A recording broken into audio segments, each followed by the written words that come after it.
Bonjour et bienvenue dans Le Monde Devant Soi, le rendez-vous d'actu international de Slate.fr. Je suis Christophe Caron et je suis en compagnie de Jean-Marie Colombani, directeur de la publication de Slate. Salut Jean-Marie. Et d'Alain Frachon, éditorialiste au Monde et spécialiste des questions internationales. Salut Alain. Le 5 mars dernier, c'est à Bagdad que s'est posé l'avion du pape François pour une visite de 3 jours. C'est le premier voyage du souverain pontife depuis le début de la crise sanitaire et il a choisi un pays particulièrement instable, l'Irak. L'Irak est en effet secoué par les affrontements entre milices chiites et sunnites et en proie, comme le reste du monde, à la crise sanitaire. Alors avant de parler du voyage du pape, Alain, est-ce qu'on peut nous faire un bilan de l'Irak aujourd'hui? Est-ce toujours un pays en guerre et comment se porte-t-il 18 ans après l'invasion américaine de 2003? Dites-vous d'abord, Christophe, que l'Irak, c'est un pays clé dans la région. C'est vraiment le pays qui fait face à l'Iran d'un côté, l'Arabie saoudite de l'autre, enfin plus loin. Donc c'est un pays clé dans la région. 40 millions d'habitants, immense producteur de pétrole. Voilà, c'est un pays qui compte. Je ne dirais pas qu'il est vraiment en guerre. Il y a encore 1500 à 2000 soldats américains qui font partie d'un contingent qui avait été renvoyé en 2013-2014 pour lutter contre l'État islamique, envoyé par les États-Unis. Et il y a une palanquée de milices chiites qui représentent plusieurs dizaines de milliers d'hommes en armes, avec des blindés, un équipement qui est celui d'une véritable armée, pour la plupart qui sont des milices pilotées par Téhéran, qui sont au service de Téhéran et qui ont été armées et équipées par les Iraniens. C'est un pays qui est, comme vous le savez, multi-ethnique, c'est-à-dire qu'un tiers de la population, ou peut-être un peu moins d'un tiers, ce sont des Kurdes qui vivent dans le nord du pays. Ensuite, vous avez des Arabes. La majorité de ces Arabes sont des chiites et une minorité sunnite. Depuis l'intervention des Américains en 2003, les chiites, qui sont la majorité dans la population arabe, sont au pouvoir. Sauf que c'est en train, si vous voulez, de prendre une autre tournure. Ce pays, à cause de l'intervention des États-Unis en 2003, et parce que la majorité chiite a été mise au pouvoir par les États-Unis, ce pays est extrêmement dépendant de Téhéran. Je dirais même que c'est un pays qui est sous tutelle iranienne. Le suzerain, c'est Téhéran. Et ce pays constitue le premier chaînon, un chaînon fondamental pour l'expansionnisme iranien. C'est le premier chaînon de 3 dominions arabes, dominions iraniens dans le monde arabe. Une sorte d'expansionnisme comme ça, certains disent d'impérialisme, par milices chiites interposées qui sont au pouvoir à Bagdad. L'Iran a un droit de veto sur ce qui se passe en Irak. Ensuite, un droit de veto sur ce qui se passe en Syrie, ce qui donne d'ailleurs un premier accès à la Méditerranée, et enfin un droit de veto sur ce qui se passe au Liban, accès à la Méditerranée, là encore pour l'Iran, avec l'appui de la milice chiite libanaise, mais entièrement constituée et qui fait partie du dispositif militaire iranien dans le monde arabe, la milice chiite libanaise Hezbollah.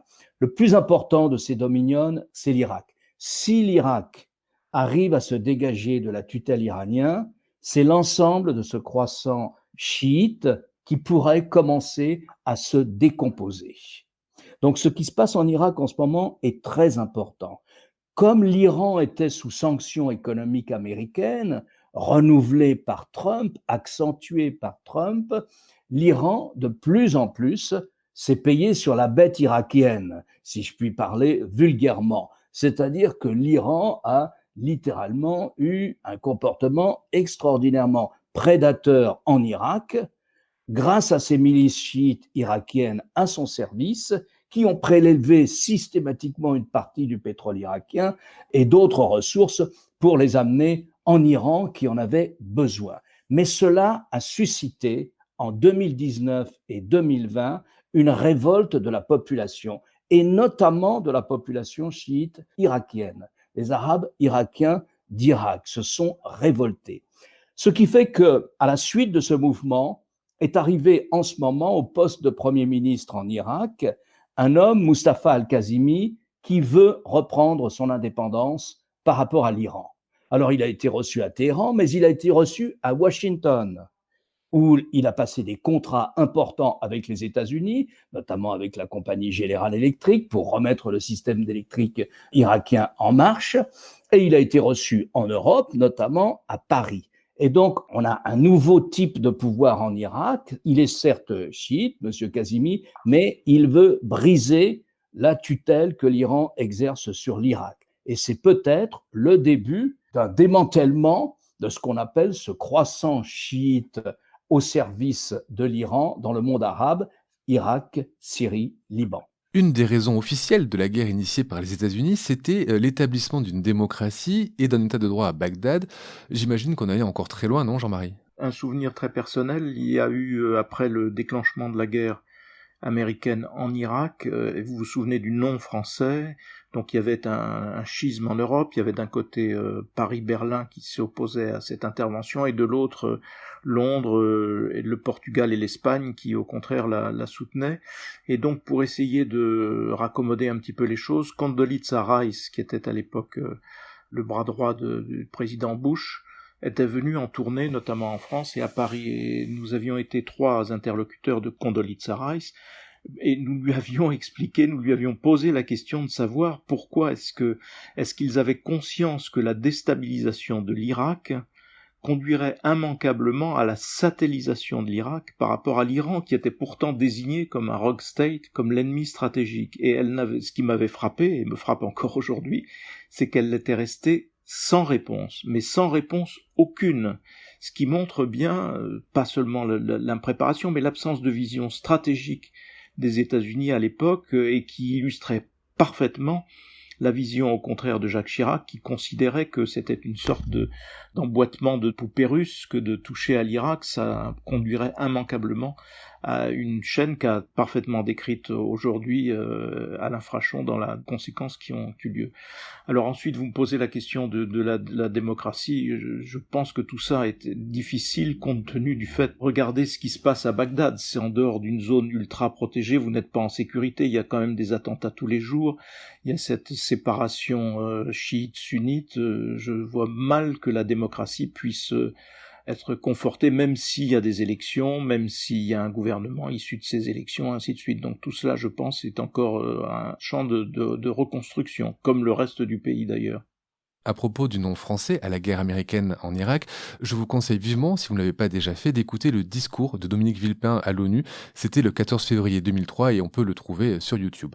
Alors, je le disais, c'est le premier voyage du pape François depuis le début de la pandémie. Le dernier, c'était au Japon en novembre 2019. Alain, pourquoi avoir choisi l'Irak? Je pense qu'il a choisi l'Irak d'abord parce qu'il y avait 1,5 million de chrétiens en Irak, notamment dans toute la région de Ninive, si vous voulez, parce que l'Irak est un des berceaux du christianisme. En ce sens, le christianisme est d'abord une religion orientale. C'est le berceau du christianisme. Or, il se trouve qu'au fil des combats et de la déstabilisation que connaît l'Irak depuis près d'un demi-siècle maintenant, mais au fil des combats, si on cherche une date plus récente, c'est 2003, l'intervention américaine en Irak, et puis l'occupation de l'Irak avec une sorte de proconsul américain à la tête de l'Irak. Eh bien, ce pays n'a connu que la guerre. Un Irakien qui serait né en 2003 n'a connu que la guerre. Et même, je dirais, un Irakien qui serait né en 1980, au moment où le dirigeant irakien de l'époque, Saddam Hussein, lance une grande attaque, son offensive contre l'Iran, contre la République islamique d'Iran, eh bien cet homme-là n'aurait connu, cet homme ou cette femme n'aurait connu que la guerre depuis donc 1980.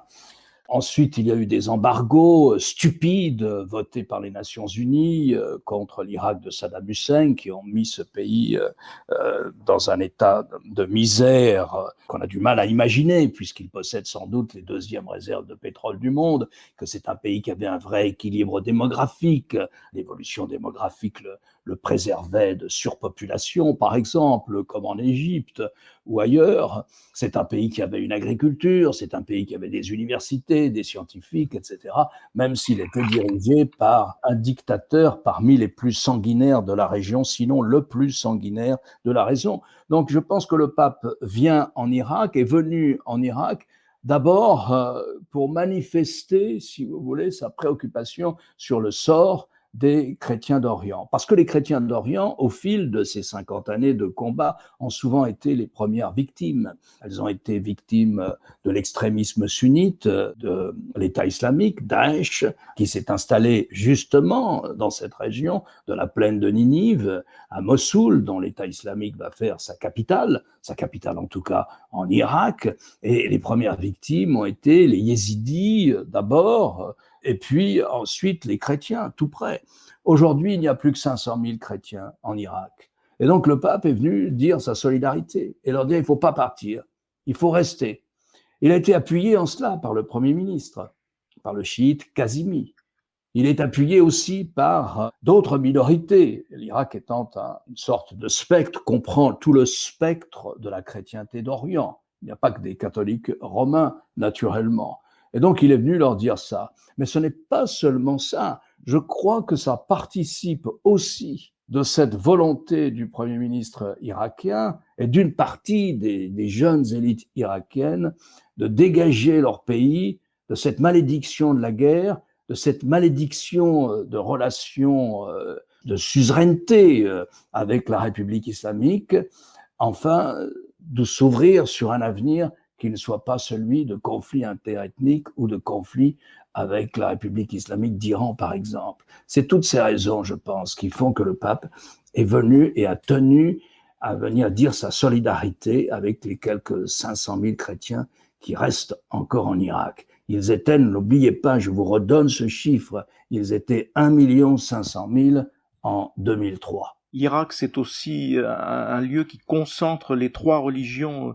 Il y a des lieux saints de chacune des religions monothéistes. Il y a, en effet, c'est le lieu de la naissance, comme l'a dit Alain, de l'Église d'Orient, mais c'est aussi pour les Juifs un lieu d'exil, notamment en Mésopotamie. La Bible est truffée de lieux qui se situent dans cette région. Et enfin, en Irak se trouve aussi un des grands lieux saints de l'islam, qui est à Nadjaf, qui est une ville qu'a visité le pape François. Ça n'est pas un pape européen, ça n'est pas un pape occidental au sens où nous l'entendons sous l'angle géopolitique. C'est un pape du Sud, et c'est un pape qui rend visite principalement à une zone qu'il considère comme une des principales victimes des aventures militaires américaines.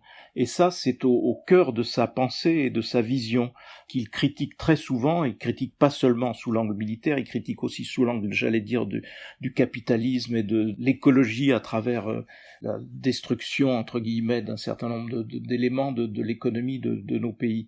Il faut bien avoir ça en tête sur le pape actuel. Et d'autre part, c'est pour le Vatican et pour lui-même l'aboutissement d'une démarche de rapprochement avec l'islam. C'est une démarche qui avait été entamée d'abord par le Concile Vatican II, qui a été largement poursuivie par Jean-Paul II, qui a été interrompue par Ratzinger, le cardinal Ratzinger, par maladresse, parce qu'il avait dans un discours fameux à Ratisbonne fait l'éloge d'un empereur byzantin qui était notoirement dur avec l'islam. Ça avait été perçu comme une attaque par le monde musulman, donc les choses s'étaient interrompues, et François a repris de ce point de vue-là son bâton de pèlerin. Il a commencé par les sunnites, en se rapprochant de l'imam de l'université Al-Azhar du Caire, avec lequel il a signé un document de fraternité, et il essaie maintenant de faire la même chose avec les chiites, et d'où la visite à l'ayatollah Sistani, et dans la même démarche de la part du pape, qui est de rapprocher l'islam et le monde catholique, mais l'islam en encourageant évidemment tout ce qui dans l'islam peut éloigner l'islam des attentats, du terrorisme, de la violence, etc. Ça correspond à la fois à une vision géopolitique du pape, donc je vais là où les pays ont le plus souffert des aventures militaires américaines, mais aussi une vision stratégique du Vatican qui consiste à essayer de rapprocher les trois religions monothéistes, et donc beaucoup a été fait par Jean-Paul II pour le rapprochement avec les Juifs, bien évidemment, et s'agissant de François, il essaie de rapprocher le monde catholique de l'islam chiite et sunnite, de façon à ce que s'éloigne autant qu'il est possible l'islam radical, l'islam politique. Et j'ajouterais que le pape s'est rendu à Ur. Ur, c'est le lieu de naissance d'Abraham, un personnage commun aux trois grandes religions monothéistes, islam, christianisme et judaïsme. Le pape a aussi rencontré l'ayatollah Ali al-Sistani, Une figure capitale pour les musulmans chiites d'Irak et du monde entier. Alors, est-ce que vous pouvez nous en dire plus, Alain, sur cet homme et pourquoi sa rencontre avec le pape est considérée par les observateurs comme l'une des plus importantes de l'histoire? D'abord, c'est sans précédent. Ensuite, Sistani, en ce moment, aujourd'hui, enfin c'est un homme qui a plus de 90 ans, est considéré comme sans doute la plus grande autorité du monde chiite, beaucoup plus que le guide de la révolution iranienne, Ali Khamenei, par exemple, plus encore peut-être même qu'un homme comme Khomeini. Donc Sistani passe pour la grande autorité dans le monde chiite. Des sources du Vatican disaient qu'il n'était pas sûr qu'il finisse par accepter de recevoir le pape. Il habite dans une des deux grandes villes, je crois qu'il habite à Najaf, dans une des deux grandes villes qui sont des lieux saints du chiisme, Najaf et Kerbala, comme le rappelait Jean-Marie tout à l'heure. L'ayatollah l'a reçu. La rencontre a duré beaucoup plus longtemps que prévu. Les deux hommes ont eu des gestes de sympathie réciproque à dessein pour bien manifester une sorte d'appréciation réciproque l'un à l'adresse de l'autre. Ça prend aussi une signification dans le contexte dont je parlais tout à l'heure. C'est-à-dire, c'est un contexte où on voit que le chiisme irakien, un homme comme le Premier ministre, Casimir, essaye d'ébranler la tutelle qu'exerce la République islamique sur l'Irak au travers de milices que finance Téhéran, milices qui, par ailleurs, ont largement participé à la lutte contre l'État islamique. Mais enfin, pourquoi? Parce que Sistani n'est pas d'accord avec ce que représente la théocratie iranienne. La théocratie iranienne est fondée sur ce principe. Certes, il y a un gouvernement, certes, il y a un président, certes, il y a un parlement, tout un pouvoir exécutif, mais in fine, le dernier mot dans la vie politique iranienne appartient au guide, qui est choisi toujours parmi les religieux. Celui-ci ne passe pas pour être un religieux de très grande qualité théologique, mais enfin, c'est un ayatollah tout de même. Eh bien, Sistani s'est opposé à ce système. Il a dit, ce système n'est pas bon pour l'islam, ce système n'est pas bon pour l'islam chiite, ce système n'est pas bon pour la gouvernance des hommes. Ce système qu'on appelle le velayat effaghi en farsi, il l'a condamné à plusieurs reprises. Il a manifesté fondamentalement son désaccord avec le principe du gouvernement institué par la République islamique. En fait, il n'est pas en accord avec la théocratie. Il pense que ce n'est pas à l'échelon religieux de diriger les affaires d'un pays. Voilà pourquoi aussi cette visite avec Sistani, elle a une importance sur le dialogue des religions. Donc, François dialogue avec l'islam sunnite, qui est la majorité de l'islam, c'est la majorité de l'islam, mais il dialogue aussi avec les minoritaires, qui sont les chiites, et il a tenu à avoir cette rencontre avec la plus grande autorité du monde chiite aujourd'hui, sur le plan théologique, sur le plan religieux. Et puis, il y a aussi donc cet aspect politique qui est qu'il va voir un homme qui a exposé explicitement son désaccord avec le mode de gouvernement que représente la République islamique d'Iran. Mais est-ce que cette rencontre a une influence uniquement locale ou est-ce que ce dialogue entre deux grands leaders religieux peut avoir un impact sur les fidèles du monde entier? C'est une importance de long terme. Il faut se souvenir aussi, par exemple, du rôle qu'a joué Jean-Paul II dans l'effondrement du système soviétique. C'était pas un rôle central, mais il a apporté sa pierre. De la même façon, là, ces gestes-là sont quand même de nature à essayer alors qu'on vivait, on vit encore d'ailleurs, sous l'empire de la thèse de Samuel Huntington sur la guerre des civilisations. Donc ça, c'est vraiment quelque chose qui veut rompre avec cette doctrine ou avec cette vision caricaturale des choses et qui essaie d'apporter autre chose. Donc je pense que c'est une pierre non négligeable. C'est de nature à influencer quand même un certain nombre de gens qui regardent toujours vers Rome pour avoir aussi eux aussi une grille de lecture de l'univers actuel. Donc ça n'est pas négligeable, même si ça n'est jamais une portée immédiate. Ça ne peut pas non plus ne pas avoir de répercussions sur un pays comme le Liban. Le Liban, un tiers chrétien probablement, un tiers de musulmans sunnites, un tiers de musulmans chiites, et puis des druzes et quelques autres minorités. Mais dans les grandes manifestations, dans le mouvement de révolte de la population libanaise qu'il y a eu en 2019 et même en 2020 encore avant la tragédie de l'explosion du port de Beyrouth le 4 août dernier, eh bien, une partie de la population chiite libanaise a commencé à manifester aussi, et ils manifestaient contre le Hezbollah, contre l'emprise de l'Iran sur la vie politique et économique du Liban. Donc, ça ne peut pas ne pas avoir un impact partout où dans le monde arabe, il y a des communautés chiites. Alain, vous avez évoqué trois grands voisins de l'Irak, l'Iran, dont on a parlé, mais aussi la Turquie, dont on va parler, et l'Arabie saoudite. Alors, on explique souvent ici que la volonté d'influence de Mohamed Ben Salman, le leader arabe sur la région, quelles sont les relations entre Riyad et Bagdad?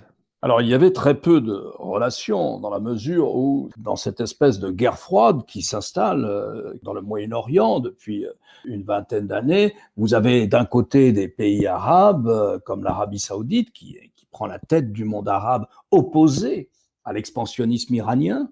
Et puis, vous avez des pays comme la Syrie et le Liban, je l'ai dit, qui sont dans le croissant chiite façonné par la République islamique en terre arabe.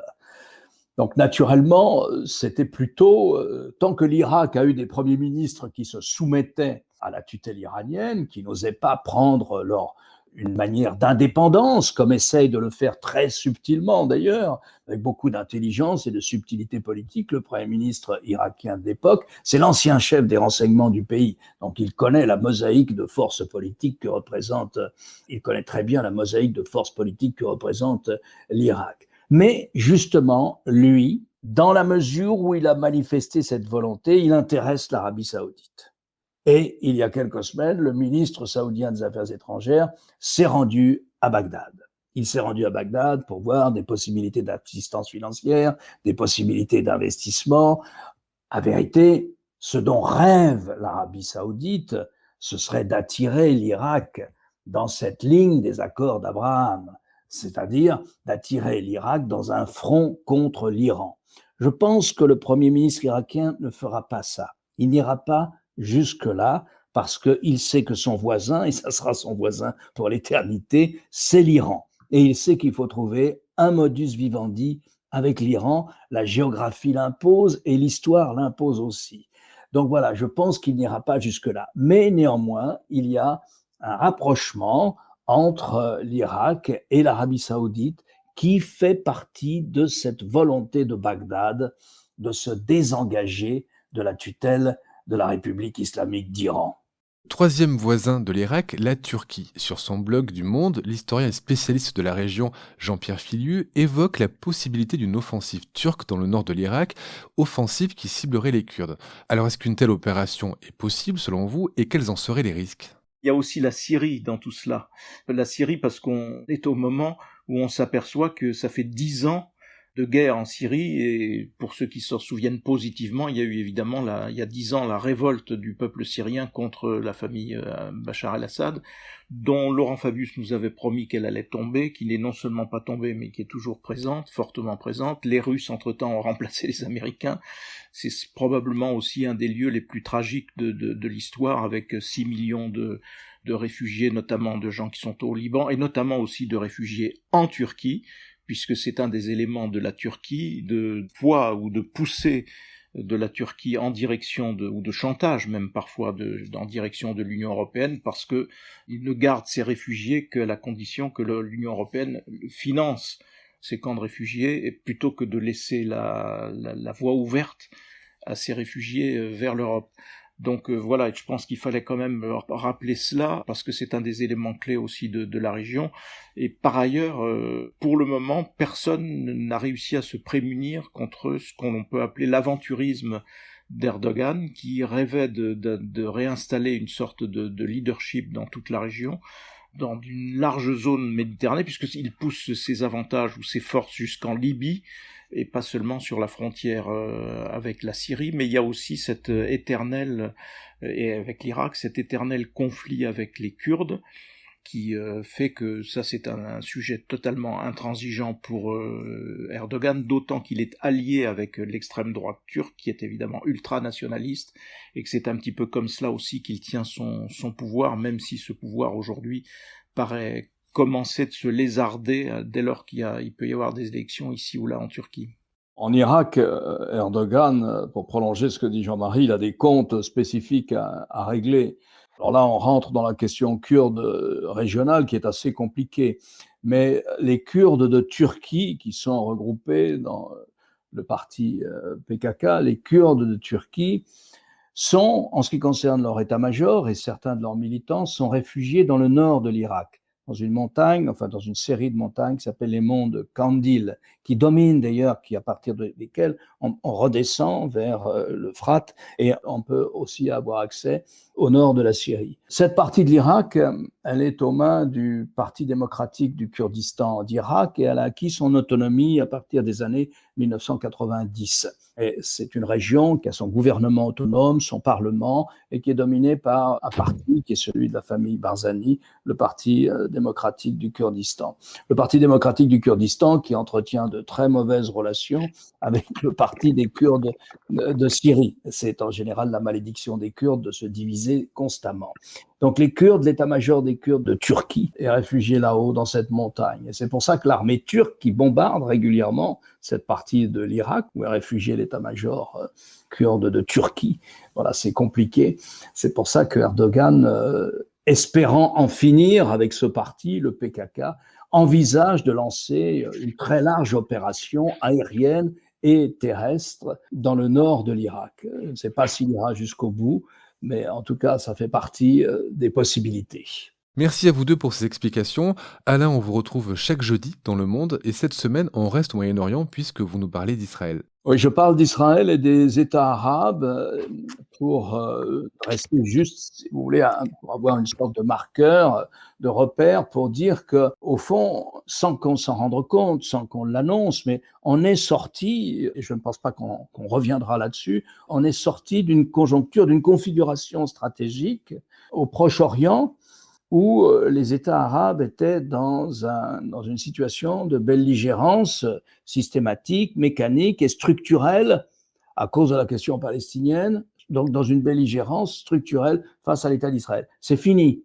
En un sens, si vous voulez, il y a une paix entre Israël et les États arabes. Alors, il y a beaucoup de raisons qui expliquent cette paix entre Israël et les États arabes, mais je crois que ça fait partie des évidences qu'il faut à un moment dire de manière explicite, et c'est très bien raconté dans le dernier livre de Gilles Kepel qui s'appelle « Le prophète et la pandémie ». Jean-Marie, vous, chaque jeudi, c'est sur France 24 qu'on vous retrouve avec l'émission Politique et cette semaine, vous vous interrogez sur l'attitude du gouvernement face à l'insécurité, une émission visible sur Slate.fr.